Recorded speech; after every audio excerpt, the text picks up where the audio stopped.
Praise the Lord. Hallelujah. Welcome to the YouTube channel of Joseph Prasanna Kumar. మన రక్షకుడైనటువంటి యేసుక్రీస్తు నామమందు కృపా ఘడియలు ప్రేక్షకులందరికీ కూడా గ్రీటింగ్స్ నేను తెలియజేస్తుంటున్నాను. ఈరోజు దేవుడు మనతో మాట్లాడబోయేటువంటి అంశము, ఒక సామాన్యుడు ఏ విధముగా అసామాన్యుడిగా మారాడు, లేదా ఒక సామాన్యమైనటువంటి వ్యక్తిని దేవుడు ఏ విధంగా అసామాన్యమైనటువంటి వ్యక్తిగా ఆయన మార్చాడు అనేటువంటి ఒక గంభీరమైనటువంటి సందేశమును దేవుడు మీ జీవితంలో ఈరోజు ఉంచాలని ఆయన ఆశపడుతుంటున్నాడండి. బైబిల్ గ్రంథంలో చూసినట్లయితే ఒత్నీయేలు అనేటువంటి వ్యక్తిని గురించి దేవుడు ఈరోజు మనతో మాట్లాడాలని ఆయన ఆశపడుతుంటున్నాడు. ఒత్నీయేలు ఎవరు? ఏ విధంగా ఒక సామాన్యమైనటువంటి ఒక ఒత్నీయేలు ఒక అసామాన్యమైనటువంటి వ్యక్తిగా మారిపోయాడు? ఏ విధంగా అతడు న్యాయాధిపతిగా మారాడు? మరి ఏ విధంగా ఒక దేశమునకు నెమ్మది కలిగించేటువంటి వ్యక్తిగా ఆ యొక్క ఒత్నీయేలు మారాడు? ప్రియమైన వారలారా, దేవుని వాక్యంలో చూసినట్లయితే ఒత్నీయేలు గురించి అంత ఎక్కువగా మరి కనిపించదండి. న్యాయాధిపతులు 3వ అధ్యాయము 9, 10, 11 కేవలం 3 వచనములలో మాత్రమే ఒత్నీయేలు గురించి రాయబడి ఉంటుంది. అయితే ఆ 3 వచనములు ఎంతో పెద్ద సందేశం ఇస్తుందండి.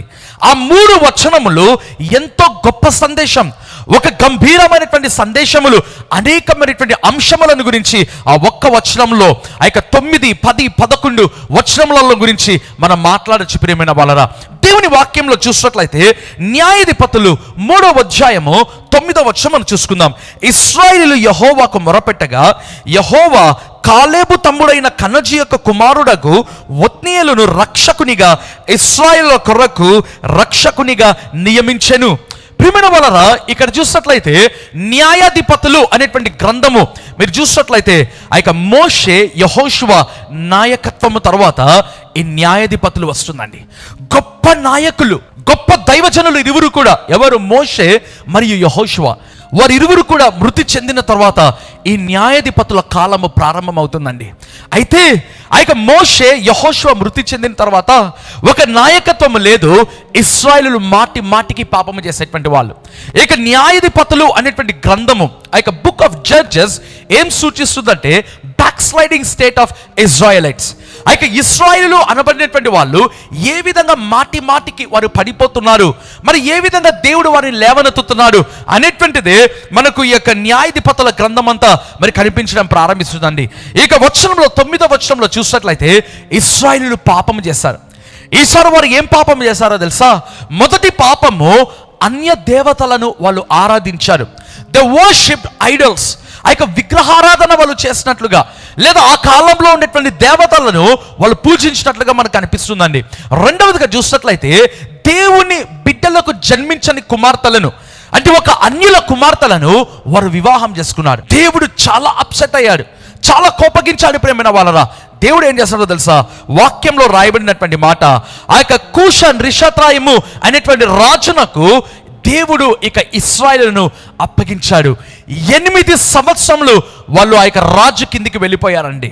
ఆ యొక్క భయంకరమైనటువంటి బానిసత్వంలోనికి వాళ్ళు వెళ్ళిపోయారు. ఆ సమయంలో ఏం జరిగిందో చూద్దామా? దేవుని వాక్యంలో చూసినట్లయితే న్యాయాధిపతులు 3వ అధ్యాయము 9వ వచనము. ఇశ్రాయేలు యెహోవాకు మొరపెట్టగా యెహోవా కాలేబు తమ్ముడైన కనజీ యొక్క కుమారుడగు ఒత్నీయేలును రక్షకునిగా నియమించెను. ప్రియమైన వాళ్ళరా, ఎప్పుడైతే దేవుడు ఇశ్రాయేలును ఆ యొక్క రాజు క్రిందికి అప్పగించాడో అప్పుడు వాళ్ళు యెహోవాకు మొరపెట్టగా, ఇశ్రాయేలీయులు చేసేటువంటి పాపం ఏంటిదో తెలుసా అండి? వాళ్ళు పాపము చేస్తారు, ఆ యొక్క బానిసత్వంలోనికి వెళ్తారు, దేవునికి మొరపెడతారు. మాటి మాటికిదే. ఈరోజు క్రైస్తవులు కూడా ఆ విధంగా ఉంటున్నారండి. పడిపోతారు, దేవునికి మొరపెడతారు, దేవుడు వారిని లేవనెత్తుతాడు, మళ్ళీ పడిపోతారు, మళ్ళీ మొరపెడతారు, మళ్ళీ దేవుడు వారిని లేవనెత్తుతాడు. న్యాయాధిపతులంతా కూడా ఇదే మనకు కనిపిస్తుంది. వాళ్ళు యెహోవాకు మొరపెట్టగా, దేవుని వాక్యంలో రాయబడింది కదా, దేవుడంట కాలేబు తమ్ముడైన కనజీ యొక్క కుమారుడగు ఒత్నీయేలును రక్షకునిగా నియమించెను. ప్రియమైన వాళ్ళరా, ఒత్నీయేలు అనే మాటకు అర్థం ఏంటిదో తెలుసా? లయన్ ఆఫ్ గాడ్, దేవుని సింహము అంటారండి. మరి ఒక చోట ఉంటుంది స్ట్రెంగ్త్ ఆఫ్ గాడ్, దేవుని యొక్క బలము. ఒత్నీయేలు అనే మాటకు అర్థం ఏంటిదంటే సింహము అంటారు. మరి కొన్ని సందర్భాలలో దేవుని యొక్క బలము అనేటువంటి మాట కూడా మరి కనిపించడం ప్రారంభిస్తుంది. రెండవదిగా చూసినట్లయితే రక్షకునిగా నియమించెను. ప్రియమైన వాళ్ళరా, ఒత్నీయేలు యొక్క గోత్రము మీరు చూసినట్లయితే ఆ యొక్క కాలేబు యొక్క వంశంలో నుంచి వచ్చాడండి. లైనేజ్ ఆఫ్ కేలెబ్, ఆ యొక్క కాలేబు యొక్క వంశము. అయితే కాలేబు ఎవరంట? యూదా గోత్రంలో నుంచి వచ్చినటువంటి వ్యక్తి. ఒత్నీయేలు కూడా యూదా గోత్రం నుంచి వచ్చినటువంటి వ్యక్తినే. కాలేబు ఎవరండి? దేవుని మనస్సు కలిగినటువంటి వాడు, వెల్ మెచ్యూర్డ్ పర్సన్, దేవుని మనస్సు కలిగినటువంటి వాడు అనేటువంటి మాట మనకు బైబిల్ గ్రంథంలో కనిపిస్తుంది. అటువంటి మంచి కుటుంబంలో నుంచి ఒత్నీయేలు వచ్చాడు. నాకు అనిపించింది, యూదా గోత్రంలో ఎన్ని వేల మంది ఉంటారండి, అయితే అన్ని వేల మందిలో వై ఓన్లీ ఒత్నీయేల్ వాస్ చోసన్? ఎందుకు దేవుడు ఒక్క ఒత్నీయేలును ఏర్పరచుకున్నాడు? ప్రేమైన వాళ్ళరా, ఎందుకు ఒక్క ఒత్నీయేలే రక్షకునిగా? న్యాయాధిపతి అనేటువంటి మాటకు చాలా అర్థాలు వస్తాయండి. రూలర్ అంటారు, రెండవదిగా ఛాంపియన్ అంటారు, మూడవది చూసినట్లయితే రక్షకుడు, సేవియర్ అనేటువంటి మాట కూడా మనకు కనిపించడం ప్రారంభిస్తుంది. ఎందుకు ఒక్క ఒత్నీయేలండి? అతని జీవితం ఏ విధంగా మారిపోయింది? దేవుని వాక్యంలో చూసినట్లయితే న్యాయాధిపతులు 3వ అధ్యాయము 10వ వచనం, యెహోవా ఆత్మ అతని మీదికి వచ్చెను గనుక అతడు ఇశ్రాయేలులకు న్యాయాధిపతి అయి యుద్ధమునకు బయలుదేరగా యెహోవా రాజైన కూషాన్ రితయమును అతని చేతికి అప్పగించెను. అతడు కూషా నిత్రాషాయిమును జయించెను. హల్లెలూయా! యెహోవా ఆత్మ అతని మీదికి వచ్చెను గనుక. ఒక్క సింపుల్ మాట అండి, ఆ ఒక్క మాటలో గంభీరమైన సందేశం ప్రేమైన వాళ్ళరా.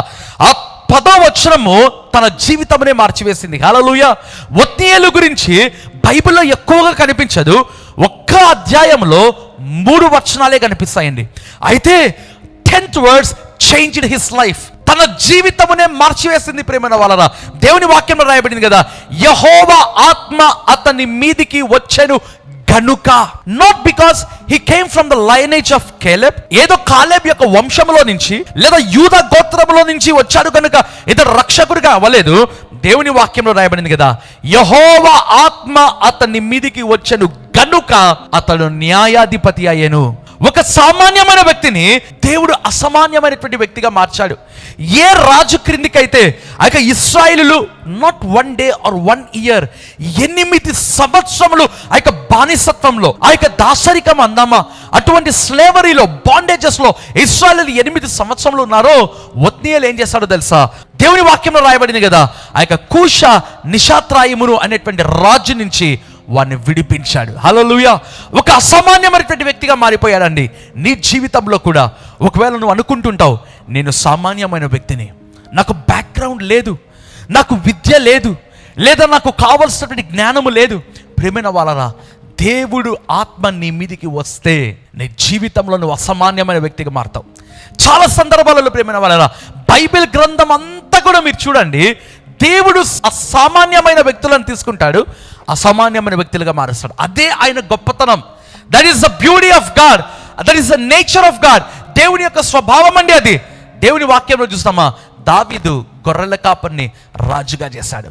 పేతురు వారి యొక్క బృందం చేపలు పట్టేటువంటి వాళ్ళు అపోస్తలులుగా మారిపోయారు. హల్లెలూయా! నీవు కూడా ఒక సామాన్యమైన వ్యక్తివే. దానికి దేవునికి కృతజ్ఞతలు చెప్దామా? Because God is going to make something new in your life. నీ జీవితంలో దేవుడు ఒక క్రొత్తగా నిన్ను మార్చబోతుంటున్నాడు. దేవుని వాక్యంలో చూద్దామా, న్యాయాధిపతులు 3వ అధ్యాయము 11వ వచనం, అప్పుడు దేశము 40 సంవత్సరములు నెమ్మది పొందెను. హల్లెలూయా! అప్పుడు దేశము 40 సంవత్సరములు నెమ్మది పొందెను. ఎంత గొప్ప మాట అండి.